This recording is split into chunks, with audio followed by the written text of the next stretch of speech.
Sesaat kemudian, ia dibuat kaget dengan penampakan pocong di kaca.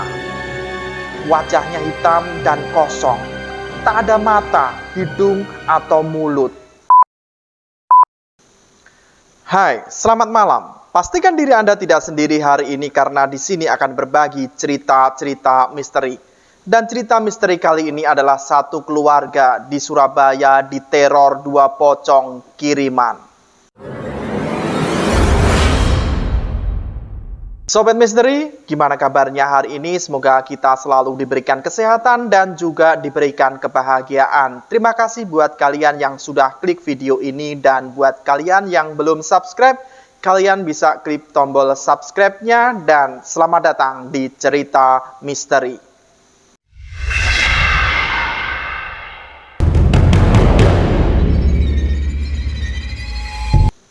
Sobat Misteri, datang dari keluarga di Surabaya yang mengalami teror pocong. Kejadian mengerikan tersebut terjadi pada 2003 silam di sebuah rumah yang berlokasi daerah Rangkut Lor Gang 4A.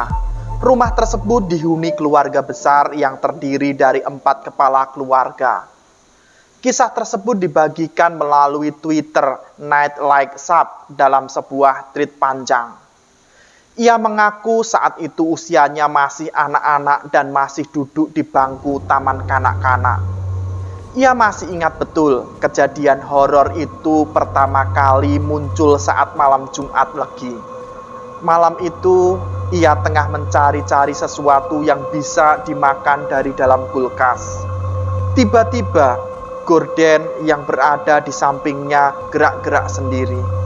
Hal yang sama pun terjadi pada gorden kaca di ruang tamu. Sesaat kemudian aroma busuk menyeruak yang entah dari mana sumbernya. Tiba-tiba ujung gorden sampingku gerak-gerak, melembung-melembung, ditambah ada bau busuk dan ala angin lirih.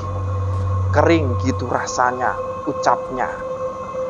Meski usianya masih anak-anak, rupanya ia cukup berani. Lantaran penasaran, ia memberanikan diri membuka gorden yang berada di sampingnya. Sesaat kemudian, ia dibuat kaget dengan penampakan pocong di kaca. Wajahnya hitam dan kosong, tak ada mata, hidung, atau mulut. Itu membuatnya benar-benar merinding. Bocah tersebut kemudian berjalan menjauh. Mulutnya tercekat, alih-alih berteriak. Sepatah kata pun tak keluar. Ia kemudian balik badan dan jalan menuju kamar sang nenek yang mengalami masalah penglihatan akibat stroke. Bukannya aman, teror kembali berlanjut. Bahkan di dalam kamar, ia melihat pocong dengan lebih jelas. Tentu penampakannya lebih mengerikan. Badannya lebih besar dengan tengkorak tanpa bola mata. Bahkan sosok tersebut mengeluarkan suara mengeram yang menambah kesan mengerikan. Aku nggak pernah nangis kalau lihat hal begitu. Baru pas dengar suaranya tiba-tiba langsung takut banget. Aku nangis sekencang-kencangnya. Bangunlah nenek dan beberapa orang rumah termasuk mamiku, ujarnya. Setelah beberapa orang datang, sosok pocong tersebut menghilang lembut dan perlahan seperti kepulan asap. Ia kemudian menceritakan pengalamannya tersebut kepada anggota keluarga yang lain. Ia kemudian digendong sang ibu ke kamar. Namun sebelum itu bocah sang ibu ditemani om dan tante mencoba mengecek lokasi pertama pocong muncul. Setelah membuka gorden sebelumnya, rupanya sosok hantu tersebut masih terlihat di cermin. Hal itu membuat mereka kalang kabut kecuali sang ibu. Sesaat kemudian, sang ibu berlari ke lantai atas. Ia kemudian mengambil sebuah pusaka yang ada disimpan di loteng. Pusaka menyerupai golok tersebut sepasang. Masing-masing ujungnya ada kain hitam dan putih.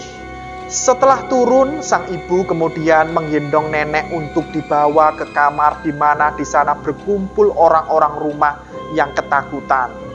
Setelah itu, ia kembali naik ke lantai atas untuk menjemput beberapa penghuni rumah lainnya. Suara gaduh terdengar layaknya benda-benda kaca yang jatuh ke lantai dan pecah. Disusul suara umpatan-umpatan khas Surabaya yang keluar dari mulut sang ibu. Tak berselang lama, sang ibu berhasil menjemput anggota keluarga yang lain untuk bergabung dengan lainnya. Di luar kamar hanya tinggal bocah laki-laki yang masih duduk di bangku TK bersama ibunya. Setelah mendapat instruksi dari sang ibu, bocah tersebut membantu melepas semua gorden di rumah. Sang ibu juga memecahkan cermin-cermin dipan mengenakan pedang pusaka yang ia bawa. Ia pun menyebar garam ke setiap sudut rumah. Pocongnya ngawang di atas televisi. Satunya lagi di depan pintu kamar om dan tante langsung disiram pakai garam oleh mami dan mereka hilang. Dirasa sudah aman, kita langsung turun imbuhnya. Malam itu mereka benar-benar kacau sampai dini hari. Kendati demikian, teror pocong tersebut belum berhenti. Saat sang ibu dan bocah tersebut ke kamar membawakan minum untuk anggota keluarga yang lain, rupanya sosok tersebut membuntuti di belakang. Tak sekedar mengikuti, hantu pocong tersebut bahkan sempat meludahi punggung sang ibu. Hal itu kemudian membuat ibu bocah tersebut yakin pocong-pocong yang melakukan teror kepada keluarganya merupakan kiriman dari seseorang. Mereka marah dengan cara nyipratin ludah. Dan kalau sampai ada pocong marah, artinya fix bahwa pocong ini nggak murni alias dikendalikan seseorang. Karena sejatinya mereka itu sebenarnya takut juga buat menampakkan diri, katanya. Dalam kondisi demikian itu, mereka yang berkumpul dalam satu ruangan hanya bisa berdoa. Hingga akhirnya terdengar suara azan, makhluk gaib itu tak lagi menampakkan aktivitas teror. Sang ibu pun meminta anggota keluarga untuk segera mengambil air wudhu. Waktu berjalan seolah sangat lambat, sampai akhirnya pagi yang dinanti pun datang. Satu keluarga besar itu kemudian sibuk dengan tugasnya masing-masing terkait teror yang terjadi semalaman.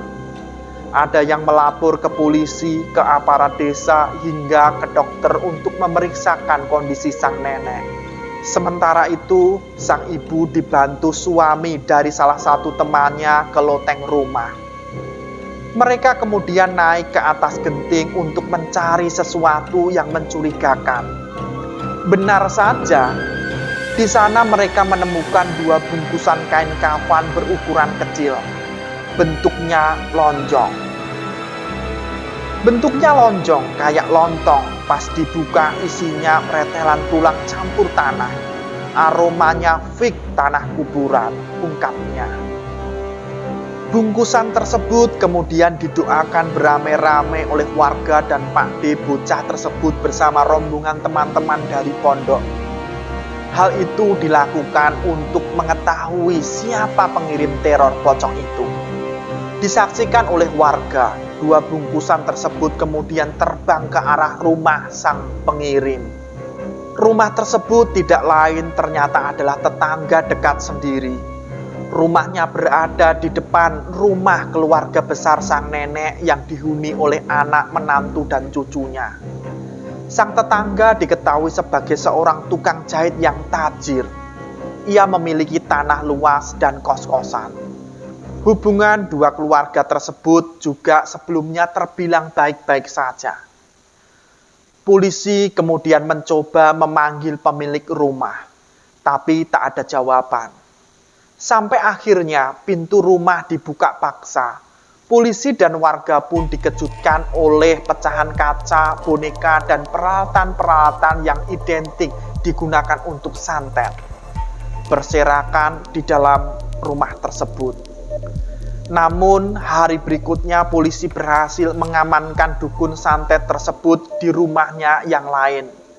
Hal itu berkat salah satu penghuni kos yang membocorkan bahwa dirinya diajak ketemu sang pemilik kos alias si dukun untuk membayar listrik. Setahun kemudian tanah beserta rumah dan kos milik dukun itu akhirnya dibeli oleh seseorang. Bangunan-bangunan rumah dibongkar, namun ada satu petak ruangan di pojok rumah yang belum dibongkar. Sementara para penghuni kos dibantu warga setempat untuk pindah ke tempat kos lain. Sobat Misteri, teror pocong yang sungguh mengerikan. Apakah kalian pernah bertemu dengan hantu pocong? Ceritakan pengalaman kalian di kolom komentar dan jangan merasa pemberani sebelum subscribe channel ini. Jumpa lagi di cerita misteri selanjutnya.